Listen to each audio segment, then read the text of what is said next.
Good morning students. നമ്മൾ ജീനിക് ഇന്ററാക്ഷൻസിനെ കുറിച്ചാണ് പഠിക്കുന്നത്. അതിൽ അല്ലീലിക് ഇന്ററാക്ഷൻസും നോൺ അല്ലീലിക് ഇന്ററാക്ഷൻസും ഉണ്ട്. അല്ലീലിക് ഇന്ററാക്ഷൻസ് നമ്മൾ പ്രീവിയസ് ക്ലാസ്സുകളിൽ ഡിസ്കസ് ചെയ്തു. ഇനിയുള്ളത് ഇപ്പോൾ നമ്മൾ ഡിസ്കസ് ചെയ്തുകൊണ്ടിരിക്കുന്നത് നോൺ അല്ലീലിക് അഥവാ ഇന്റർജീനിക് ഇന്ററാക്ഷൻസ് ആണ്.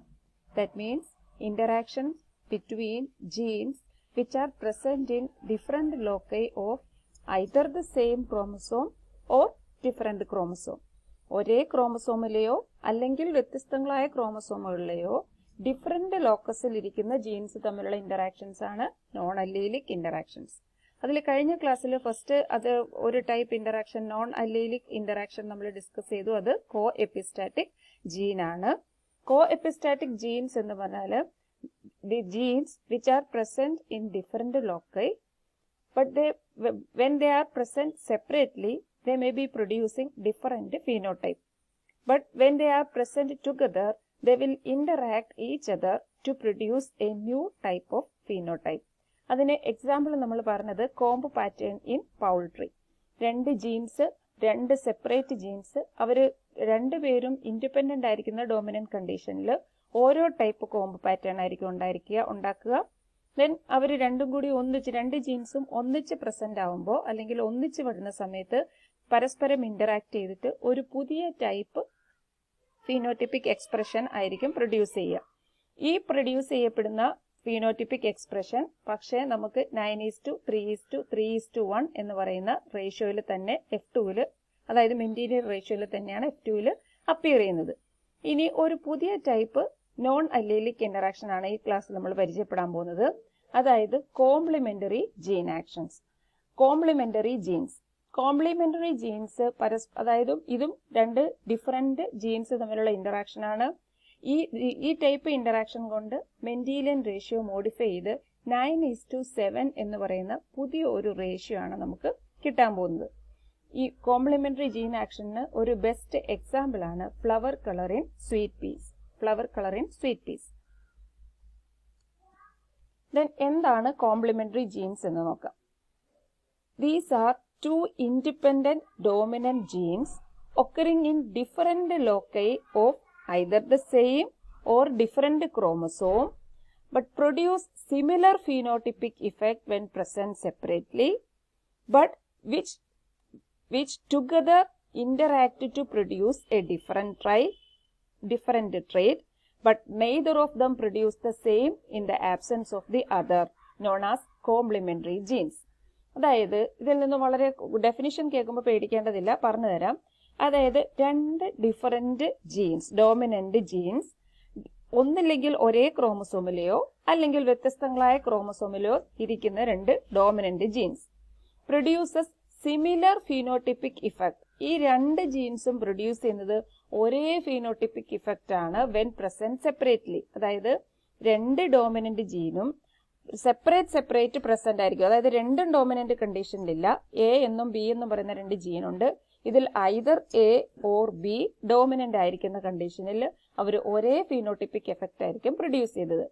But which together interact to produce a different trait. പക്ഷെ ഇത് രണ്ടും ഡോമിനന്റ് കണ്ടീഷനിലിരിക്കുമ്പോൾ, അതായത് എയും ബിയും ഒരേ സമയം ഡോമിനന്റ് ആയിരിക്കുമ്പോൾ അത് പരസ്പരം ഇന്ററാക്ട് ചെയ്തിട്ട് ഒരു പുതിയ ഫീനോട്ടിപ്പിക് ട്രേറ്റ് ആയിരിക്കും പ്രൊഡ്യൂസ് ചെയ്യുക. But neither of them produce the same in the absence of the other. പക്ഷേ ഇത് രണ്ടും ഇന്ററാക്ട് ചെയ്യുമ്പോഴാണ് പുതിയതായിട്ട് ഉണ്ടാകുന്നതെങ്കിലും ഇതിൽ ആരെങ്കിലും ഒരാളില്ല എങ്കിൽ അവർക്കത് പ്രൊഡ്യൂസ് ചെയ്യാനുള്ള കപ്പാസിറ്റി ഇല്ല. These type of genes are known as complementary genes. So complementary genes are dominant genes occurring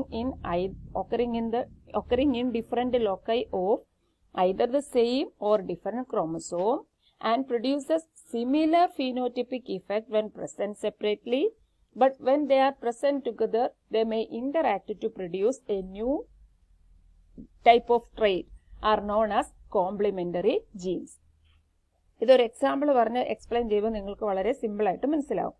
then complementary ജീനിന് എക്സാമ്പിൾ പറയുന്നത് flower colour in sweet peas Lathyrus odoratus എന്ന് പറയുന്ന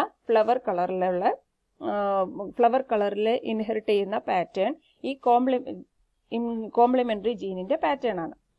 ദെൻ നമുക്ക് ഈ ഫ്ലവർ കളറിനെ മെയിനായിട്ടും വൈറ്റ് ഫ്ലവേഴ്സ് ആണ്.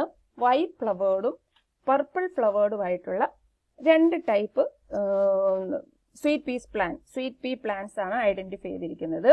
അതിൽ പുന്നറ്റാണ് അല്ലെങ്കിൽ ബെറ്റ്സണും പുന്നറ്റുമാണ് ഈ ടൈപ്പ് കോംപ്ലിമെന്ററി ജീനെ ഐഡന്റിഫൈ ചെയ്തിരിക്കുന്നത്.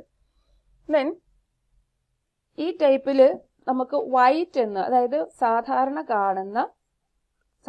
കാണുന്ന കോമൺ ആയിട്ട് കാണുന്ന പീ പ്ലാന്റില് വൈറ്റ് കളേർഡ് ഫ്ലവർ ഉള്ള രണ്ട് പീ പ്ലാന്റ്സിനെ തമ്മിൽ നമ്മൾ ക്രോസ് ചെയ്യുന്നു. അപ്പൊ ഇവിടെ നമ്മൾ വൈറ്റ് എന്നുമുള്ള രണ്ട് ടൈപ്പ്, രണ്ട് സിമിലർ ആയിട്ടുള്ള പാരന്റ്സിനെ തമ്മിൽ ക്രോസ് ചെയ്യുന്നു.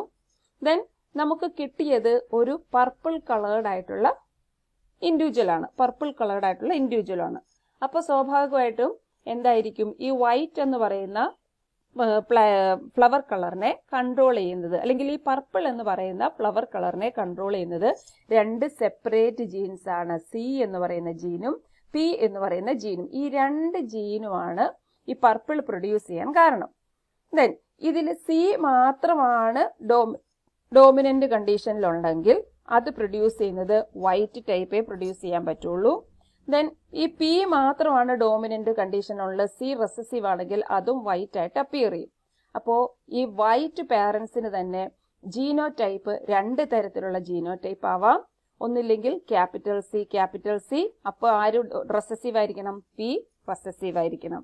അല്ലെങ്കിൽ ഇതിനെന്താവാം, ക്യാപിറ്റൽ പി ഉണ്ട് പക്ഷെ സി റെസസീവ് ആയിരിക്കണം. ഇങ്ങനെയുള്ള കണ്ടീഷനിൽ മാത്രമേ ഇതിന് വൈറ്റ് കളറിൽ അപ്പിയർ ചെയ്യാൻ പറ്റൂ. ഇനി സ്വാഭാവികമായിട്ടും ഉണ്ടാകുന്ന ഗ്യാമീറ്റ്സ് എന്ന് പറഞ്ഞാൽ capital P, small C, capital P. ഇത് രണ്ടും കൂടി ക്രോസ് ചെയ്യുമ്പോൾ നമുക്ക് കിട്ടുന്നത് ഈ ഒരു ഹെട്രോസൈഗസ് മാനറിലുള്ള സിയും പിയും ആയിരിക്കും. അതായത് ക്യാപിറ്റൽ സിയും സ്മോൾ സിയും ഉണ്ട്, ക്യാപിറ്റൽ പിയും സ്മോൾ പിയും ഉണ്ട്. അപ്പോ ഇങ്ങനെയുള്ള ഇൻഡിവിജ്വലിന് പേരൻസിൽ ഇല്ലാത്ത ഒരു പുതിയ കളർ അപ്പിയർ ചെയ്തു. അതിന് നമ്മൾ വിളിക്കുന്ന പേരാണ് പർപ്പിൾ കളർ. ഇനി ഈ പർപ്പിൾ കളറിലുള്ള രണ്ടെണ്ണത്തിനെ തമ്മിൽ നമ്മൾ സെൽഫ് ചെയ്തു. അപ്പൊ മനസ്സിലായി, ഈ പർപ്പിൾ കളർ പ്രൊഡ്യൂസ് ചെയ്യുന്നത് രണ്ട് ഡിഫറന്റ് ജീൻസും, സി എന്നും പി എന്നും പറയുന്ന രണ്ട് ജീൻസ് തമ്മിലുള്ള ഇന്ററാക്ഷൻ കൊണ്ടാണ് ഈ പർപ്പിൾ കളേർഡ് ഫ്ലവേഴ്സ് ഉണ്ടാകുന്നത്. ഈ സി മാത്രമാണ് ഡോമിനന്റ് കണ്ടീഷൻ അല്ലെങ്കിൽ അത് വൈറ്റ് ആയിരിക്കും. പി മാത്രമാണ് ഡോമിനന്റ് കണ്ടീഷൻ അല്ലെങ്കിൽ അതും വൈറ്റ് ആയിരിക്കും. ഇത് രണ്ടും ഒരുമിച്ച് വന്നാൽ മാത്രമേ ആരെ പ്രൊഡ്യൂസ് ചെയ്യാൻ പറ്റുള്ളൂ, പർപ്പിൾ കളറ് പ്രൊഡ്യൂസ് ചെയ്യാൻ പറ്റുള്ളൂ. ഇനി നമ്മൾ ഈ പർപ്പിൾ കളേർഡ് ആയിട്ടുള്ള രണ്ട് ഇൻഡിവിജ്വലിനെ തമ്മിൽ നമ്മൾ ക്രോസ് ചെയ്തു. അപ്പോ F1 ജനറേഷൻ എന്തായിരിക്കും, capital C small C, capital P small P, അത് പർപ്പിൾ ആണ്. ദെൻ F1നെ തമ്മിൽ നമ്മൾ സെൽഫ് ചെയ്തു. അപ്പൊ നമ്മൾക്ക് പ്രൊഡ്യൂസ് ചെയ്യാൻ സാധ്യതയുള്ള ഗമീറ്റ്സുകൾ എന്തൊക്കെയാണ്, ക്യാപിറ്റൽ സി ഉണ്ട്, ക്യാപിറ്റൽ പി ആവാം. ദെൻ ക്യാപിറ്റൽ സിക്ക് തന്നെ സ്മോൾ പി ആയിട്ടും കമ്പൈൻ ചെയ്യാം. Then small C, capital P, small C, small P. അപ്പൊ ഇത് നമ്മൾ ചെക്കർ ബോർഡ് വരച്ച് ഇങ്ങനെ നമ്മൾ എഴുതുക. ഇനി എഴുതുമ്പോൾ റൈറ്റ് സൈഡിൽ ഇത് മെയിൽ ഗമീറ്റ്സും ഇത് ഫീമെയിൽ ഗമീറ്റ്സും ആണ്. ദെൻ ഇത് നമ്മൾ നോക്കുമ്പോൾ എവിടെയൊക്കെ ക്യാപിറ്റൽ സിയും ക്യാപിറ്റൽ പിയും അറ്റ്ലീസ്റ്റ് ഒരെണ്ണമെങ്കിലും ഉണ്ടോ, രണ്ട് ക്യാപിറ്റൽ സിയും രണ്ട് ക്യാപിറ്റൽ പിയും വേണമെന്നില്ല, അറ്റ്ലീസ്റ്റ് ഒരു സിയും ക്യാപിറ്റൽ ഒരു പിയും ക്യാപിറ്റൽ ആയാൽ തന്നെ അത് പർപ്പിൾ ആവും. മനസ്സിലായോ? അപ്പോ ഇത് രണ്ടും ആണെങ്കിൽ പർപ്പിൾ ആണ്. ഈ ക്യാപിറ്റൽ സിയും ഈ ക്യാപിറ്റൽ പിയും ആണെങ്കിലും ഇത് പർപ്പിൾ ആണ്. അപ്പോ ഇതും പർപ്പിൾ, ഇത് പർപ്പിൾ. ദെൻ ഇവിടെയും ക്യാപിറ്റൽ സിയും ക്യാപിറ്റൽ പിയും ഉണ്ട്, അപ്പൊ ഇത് പർപ്പിൾ. പക്ഷെ ഇവിടെ നോക്കൂ, ക്യാപിറ്റൽ സി മാത്രമേ ഉള്ളൂ, ക്യാപിറ്റൽ പി ഇല്ല, പകരം സ്മോൾ പി ആണുള്ളത്. അപ്പോൾ അത് വൈറ്റ് ആയിട്ടാണ് അപ്പിയർ ചെയ്യുന്നത്. മനസ്സിലായോ? പക്ഷെ ഇവിടത്തെ കണ്ടീഷൻ നോക്കിയേ, ഇവിടെ സ്മോൾ സി ഉള്ളൂ പക്ഷെ ക്യാപിറ്റൽ പി ഉണ്ട്. ക്യാപിറ്റൽ പി മാത്രം ഉള്ളതുകൊണ്ടും കളർ ഉണ്ടാക്കാൻ പറ്റില്ല. അവിടെയും അപ്പോൾ എന്താണ് കണ്ടീഷൻ, വൈറ്റ് ആയിട്ടാണ് അപ്പിയർ ചെയ്തിരിക്കുന്നത്. ഇവിടെയും വൈറ്റ് ആണ്, കാരണം പി മാത്രമേ ഉള്ളൂ ഡോമിനന്റ് കണ്ടീഷനിൽ, സി ഡോമിനന്റ് അല്ല. ഇവിടെയും പി മാത്രമേ ഉള്ളൂ ഡോമിനന്റ്, സി ഡോമിനന്റ് അല്ല. അപ്പോ ഈ ഏതെങ്കിലും ഒരു ജീൻ മാത്രം ഡോമിനന്റ് ആയിട്ടിരിക്കുന്ന കണ്ടീഷനിലെല്ലാം അത് വൈറ്റ് ആയിട്ട് അപ്പിയർ ചെയ്യും. ദെൻ രണ്ട് ജീൻസും ഒരേ സമയം ഡോമിനന്റ് കണ്ടീഷൻ, അറ്റ്ലീസ്റ്റ് ഒരെണ്ണമെങ്കിലും ഡോമിനന്റ് കണ്ടീഷനിലാണെങ്കിൽ അതെന്തിനെ ക്രിയേറ്റ് ചെയ്യും, അത് പർപ്പിൾ കളർ ഡെവലപ്മെന്റിന് കാരണമാകും. അപ്പോ ഇതിങ്ങനെ നോക്കിയപ്പോൾ നമുക്ക് കഴിഞ്ഞ കേസിലെല്ലാം നമുക്ക് പേരൻസിന് ഇല്ലാത്ത പല ടൈപ്പ് ഓസ്പ്രിങ്സുകൾ കിട്ടി. 9:3:3:1 എന്ന് പറയുന്ന റോസും പിയും തമ്മിൽ നമുക്ക് വാൾനട്ട്, സിംഗിള് എന്നൊക്കെ പറയുന്നതൊക്കെ കിട്ടി.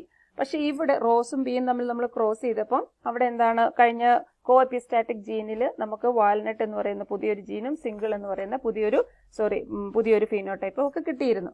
പക്ഷെ ഇവിടെ നമുക്ക് ഈ വൈറ്റിനെയും വൈറ്റും പർപ്പിളും ഇത് രണ്ടും മാത്രമേ ഉള്ളൂ നമുക്ക് കോമ്പിനേഷൻ കിട്ടുന്നുള്ളൂ. പക്ഷെ ആ കിട്ടുന്നത് അടുത്ത ജനറേഷനിലാണ്, അതായത് അടുത്ത ഒരു ടിപ്പിക്കൽ ആയിട്ടുള്ള ഒരു റേഷ്യോയിലാണ്. അപ്പൊ F2 റേഷ്യോ എന്ന് പറഞ്ഞാൽ 9 പർപ്പിൾ ഈസ് ടു 7 വൈറ്റ്. 9 പർപ്പിളും 7 വൈറ്റും ആണ് ക്രിയേറ്റ് ചെയ്യപ്പെടുന്നത്. അപ്പോൾ ഇതിനുള്ള ഒരു സൈറ്റോളജിക്കൽ എക്സ്പ്ലനേഷൻ എന്ന് പറഞ്ഞാൽ നമുക്കറിയാം, ഈ ഫ്ലവറിന് കളർ കൊടുക്കുന്ന ചില പിഗ്മെന്റ്സുകളാണ്. ഇപ്പൊ നമ്മളുടെ സ്കിന്നിന് ബ്ലാക്ക് കളർ കൊടുക്കുന്നത് മെലാനിൻ പിഗ്മെന്റ് എന്നതുപോലെ ഈ കളറിന്, ഫ്ലവേഴ്സിന് കളർ പ്രൊഡ്യൂസ് ചെയ്യുന്നത് ആന്തോസയാനിൻ എന്ന് പറയുന്ന ഒരു പിഗ്മെന്റിന്റെ പ്രസൻസ് ഉള്ളപ്പോഴാണ് അതിന് കളർ കിട്ടുന്നത്. അപ്പൊ ഈ ആന്തോസയാനിൻ എന്ന് പറയുന്ന പിഗ്മെന്റ് ഇല്ലെങ്കിൽ എന്ത് ക്രിയേറ്റ് ചെയ്യാൻ പറ്റത്തില്ല, കളർ ഉണ്ടാവില്ല. കളർ ഇല്ലാത്ത അവസ്ഥയിൽ അത് വൈറ്റ് ആയിട്ട് അപ്പിയർ ചെയ്യും. അപ്പൊ ഇതിനുള്ള ഒരു സൈറ്റോളജിക്കൽ എക്സ്പ്ലനേഷൻ എന്ന് പറഞ്ഞാൽ ഈ എൻസൈം 1, അതായത് ജീനോടൈപ്പ് സി, ക്യാപിറ്റൽ സി എന്ന് പറയുന്ന ജീൻ, ആ gene is responsible for encoding an enzyme 1.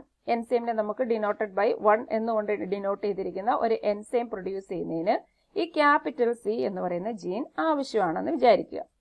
Then again another gene, that is capital P, either in the homozygous or in the heterozygous condition, is necessary for the production of enzyme 2. അപ്പോ ഈ capital C എന്ന് പറയുന്നത് ഒരു enzyme 1നെ create ചെയ്യും അല്ലെങ്കിൽ produce ചെയ്യും. Capital P എന്ന് പറയുന്ന ജീന് എൻസൈം, വേറൊരു എൻസൈം, അതിനെ നമുക്ക് എൻസൈം 2 എന്ന് വിളിക്കാം. ഈ എൻസൈമിനെ കോഡ് ചെയ്യുന്നതിന് റെസ്പോൺസിബിൾ ആണ് ഈ ക്യാപിറ്റൽ പി. ദെൻ ഈ ക്യാപിറ്റൽ സി എന്ന് പറയുന്ന എൻസൈം പ്രൊഡ്യൂസ് ചെയ്താൽ നമുക്കൊരു പ്രീകേഴ്സർ, ഈ ആന്തോസയാനിന്റെ ഒരു പ്രീകേഴ്സറെ നമുക്ക് ലഭിക്കൂ.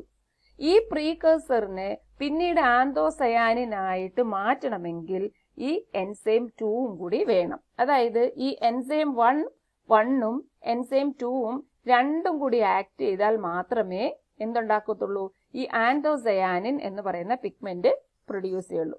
ഈ ആന്തോസയാനിൻ പിഗ്മെന്റ് ഒരു ലോങ് മെറ്റബോളിക് റിയാക്ഷന്റെ ഭാഗമായിട്ടുണ്ടാകുന്ന ഒരു എൻഡ് പ്രോഡക്റ്റ് ആണ്. അപ്പൊ ഇതിന് മുന്നിൽ പല ബൈ പ്രോഡക്ട്സ് അല്ലെങ്കിൽ ഇന്റർമീഡിയറ്റ് പ്രോഡക്ട്സുകളുണ്ട്. ഈ ഇന്റർമീഡിയറ്റ് പ്രോഡക്റ്റിനെ അടുത്ത സ്റ്റെപ്പിലുള്ള പ്രോഡക്റ്റ് ആയിട്ട് കൺവേർട്ട് ചെയ്യണമെങ്കിൽ അതിന്റെ അകത്ത് വേറെ എൻസൈം 2 ഇൻവോൾവ് ചെയ്തിട്ടുണ്ട്. അപ്പോൾ ക്യാപിറ്റൽ സി ഉണ്ട്, അതേസമയം ക്യാപിറ്റൽ പി ഇല്ല എങ്കിൽ ഈ പ്രീകേഴ്സറിൽ എത്തി നിൽക്കുമ്പോഴേക്കും ഈ റിയാക്ഷൻ ഇവിടെ വെച്ച് സ്റ്റോപ്പ് ചെയ്യും. അതിന് ആന്തോസയാനിലോട്ട് ലീഡ് ചെയ്യാൻ പറ്റത്തില്ല. അതേസമയം എൻസൈം 2 ഉണ്ട്, പക്ഷേ എൻസൈം 1 ഇല്ല, അതായത് പി ഉണ്ട്, സി ഇല്ല എങ്കിൽ എൻസൈം 2 ഉണ്ടായിട്ട് കാര്യമില്ല. അതിന് ആക്ട് ചെയ്യണമെങ്കിലുള്ള അതിന്റെ സബ്സ്ട്രേറ്റ്, അതായത് ഈ പ്രീകേഴ്സർ ക്രിയേറ്റ് ചെയ്യുന്നത് ഈ എൻസൈം 1ന്റെ ആക്ഷൻ മൂലമാണ്. അപ്പൊ ഇതിന് സബ്സ്ട്രേറ്റ് ഇല്ലാത്തതുകൊണ്ട് എൻസൈം മാത്രം ഉണ്ടായാലും നമുക്ക് എന്തിനെ പ്രൊഡ്യൂസ് ചെയ്യാൻ പറ്റത്തില്ല, ആന്തോസയാനിനെ പ്രൊഡ്യൂസ് ചെയ്യാൻ പറ്റത്തില്ല. അപ്പൊ മനസ്സിലായി, 2 separate genes, capital C capital പിയും, ഇത് രണ്ടും കൂടി ഒന്നിച്ചു വന്നാൽ മാത്രമേ ഈ ആന്തോസയാനിൻ എന്ന് പറയുന്ന പിഗ്മെന്റ് പ്രൊഡ്യൂസ് ചെയ്യാൻ പറ്റുള്ളൂ. അപ്പോൾ മാത്രമേ ഇത് പർപ്പിൾ കളേർഡ് ആയിട്ട് അപ്പിയർ ചെയ്യത്തുള്ളൂ. അല്ലാത്തപ്പോഴെല്ലാം ഇത് 7 ആയിട്ടുള്ള വൈറ്റ് അല്ലെങ്കിൽ വൈറ്റ് കളേർഡ് ആയിട്ടുള്ള ഇൻഡിവിജ്വൽസ് ആയിട്ടായിരിക്കും അപ്പിയർ ചെയ്യുക. മനസ്സിലായോ? അപ്പോൾ എന്താണ് ഈ കോംപ്ലിമെന്ററി ജീൻസ് എന്ന് പറഞ്ഞാൽ? കോംപ്ലിമെന്ററി ആയിട്ട് അല്ലെങ്കിൽ ഒരെണ്ണത്തിന്റെ എക്സ്പ്രഷനെ നമ്മൾ സപ്പോർട്ട് ചെയ്യുക. അതായത് ക്യാപിറ്റൽ സിയുടെ എക്സ്പ്രഷനെ ക്യാപിറ്റൽ പിയും കൂടി സപ്പോർട്ട് ചെയ്യും, അല്ലെങ്കിൽ ക്യാപിറ്റൽ പിയുടെ എക്സ്പ്രഷനെ ക്യാപിറ്റൽ സിയും കൂടി സപ്പോർട്ട് ചെയ്തിട്ട് ഒരു പുതിയ വെറൈറ്റി പ്രൊഡ്യൂസ് ചെയ്യുക. അങ്ങനെയുള്ള ജീൻസിനെയാണ് നമ്മൾ എന്ത് വിളിക്കുക? Complementary jeans.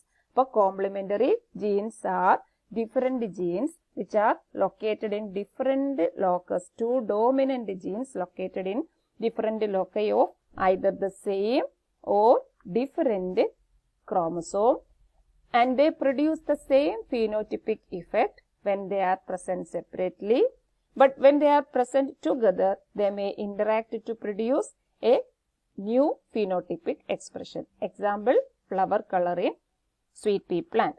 മനസ്സിലായോ? എന്തെങ്കിലും സംശയം ഉണ്ടെങ്കിൽ ചോദിക്കുക. നിങ്ങൾക്ക് മനസ്സിലായെന്ന് വിചാരിക്കുന്നു. ഓക്കെ.